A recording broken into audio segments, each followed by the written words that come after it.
Hey guys, what's up? Manny here, welcome back to the channel. I did quite a few tutorials for the pull-up bar recently, and that's why I thought it wouldn't make sense to provide you with an appropriate lesson about injury prevention. Let's talk about shoulders. In this video I will discuss a few tips and tricks which in my experience really help to prevent shoulder injuries in the first place. I plan on doing a second episode on already acquired shoulder injuries and how to treat them for optimal healing, like I did it with the finger injuries. But before we start, I would like to point out that all the advice you're going to hear is based on personal experience. I'm not a doctor, I'm not a physiotherapist, but I'm climbing for 9 years now and I've seen a lot of stuff. I also want to mention that when it comes to shoulders, there seem to be people who are really vulnerable in that area, while others are almost immune against any more serious damage or injury. It's not like with fingers. I think almost every progress-oriented climber has some kind of finger troubles at some point of his career. It just comes with the nature of the sport. But it's a bit different with shoulders. There seems to be a greater difference on an individual level, if that makes sense. Complete BS in your opinion? Tell me your story in the comments down below. However, I seem to be one of those climbers who are relatively immune to serious shoulder stuff, and I always performed quite well on these hard gaston moves and lock-offs and stuff like that, so that's an indicator for me that my shoulders are relatively strong. And what I want to say with that is that I was never really injured in the shoulders in 9 years of climbing, and that I'm thus not an ultimate expert on this body part, but I did observe a lot of other climbers who struggled a lot with this body part, with this area. And these observations are going to contribute to the advice that I will give you now. Let's get started.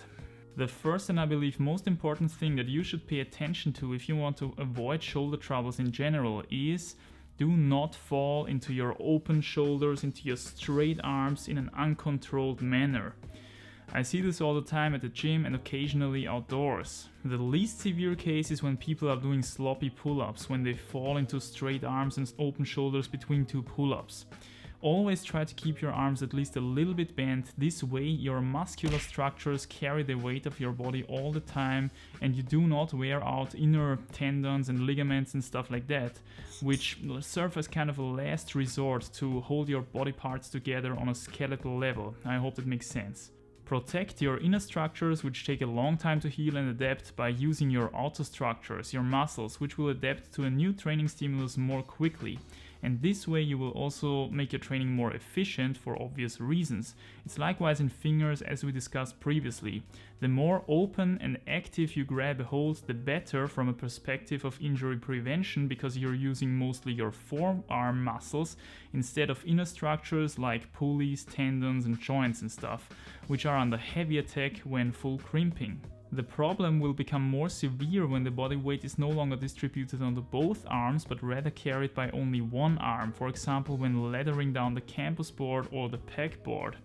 If you don't feel strong enough to perform the negatives in a controlled manner and you feel how you literally fall into your open shoulders and into your straight arm every time, it's probably better to just jump down instead of impressing your climbing mates even more. The same goes for climbing downwards, especially on overhangs. If you can't do it in a controlled fashion, it's probably better to just jump down. The final example that I want to give you in this context occurs mostly but not always outdoors, on the rope, on rock, simply because in this environment the people seem to have the most fear of falling.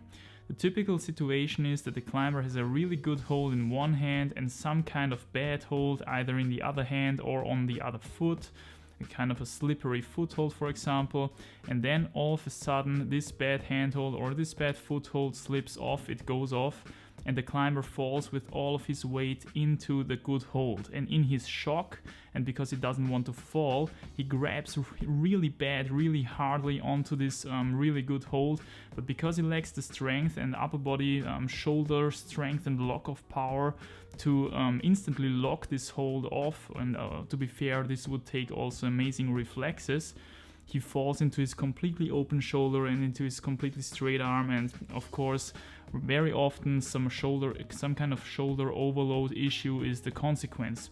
You wouldn't believe how often I've heard from these kind of accidents already. Unfortunately, it's hardly preventable.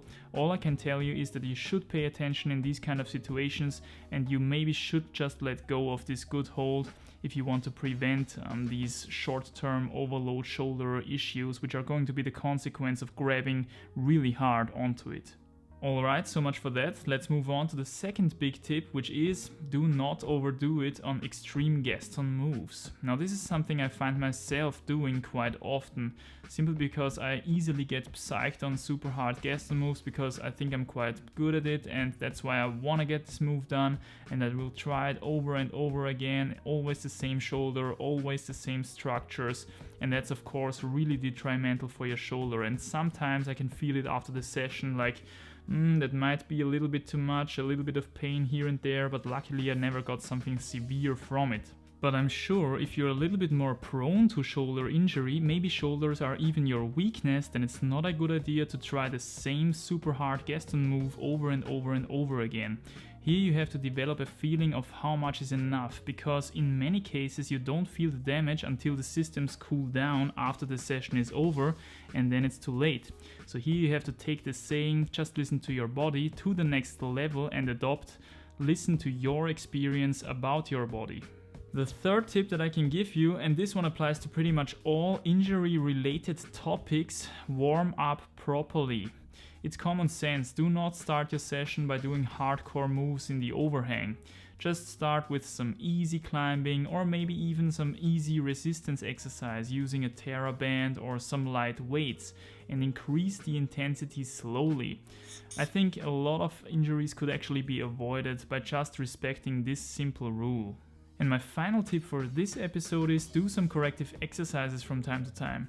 Now this one again applies to pretty much all injury related topics, but I think it's of special importance when it comes to the shoulders.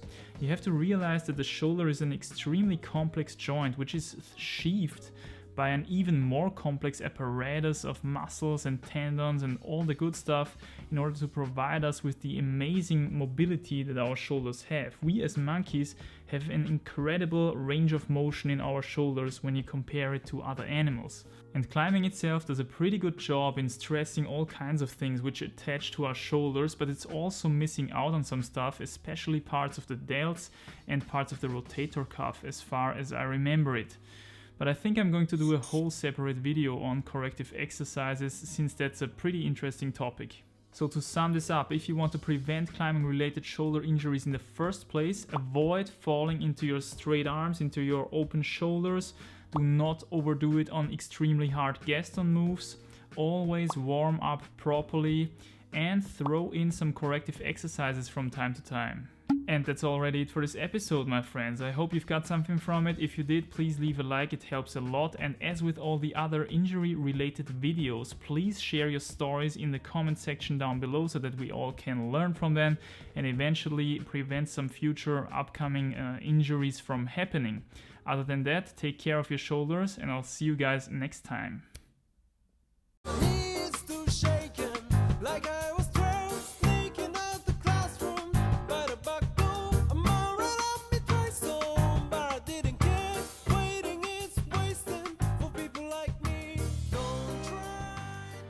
Protect your inner structures.